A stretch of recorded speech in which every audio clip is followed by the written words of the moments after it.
عزیزان، سلیم کدخدا که به ظاهر بلوچی اما داری نقشه های خامنه ای اجرای کند. چند روزه که مردمان داری واضیه دند که مولانا کوهی مرخصی من تمدید کنی. هنو دستور رسمی هسته که مولانا کوهی فردا سه شنبه دستگیر بکنه و به زور به قول زنجیر اگر منطقه واجه به زندان مشهد منتقل بکنه.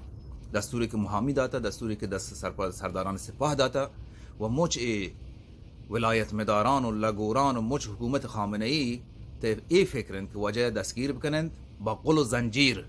اگر واجه مقاومت بکن واجه ببنه به زندان وکیل آباد مشهد.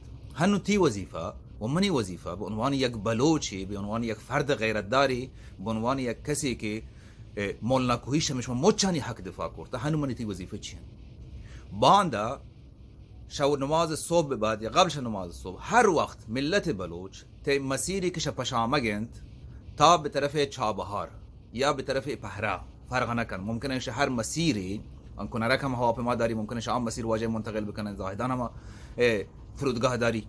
نو ملت بلوچ در پهکه شهران مچ شهران باید بیت میں گوهاران میں براسان اوتی جنه آدمانا معنی مبیش تظاهرات تجمعات مسالمت آمیز میں جنینان باید شهنو تی حق گرگ یاد بگیرن، شهنو بزانن که ما اوتی حق باید بگیرن. باندرو شتیم من تیم مردی هم باید اوتی حق مطالبه بکنن. راهان بنده شجکی ور بگیر کل مسیر سرباز تما و شما خامنه ای و خامنه ای مچ لگوران یک درس بدین که در زمانی که ملت اشتاتا کسی جرأت کرده نکن. اگر مولانا کوهیش بو یک ضربه پمنو تو پس نباید اجازه بدین.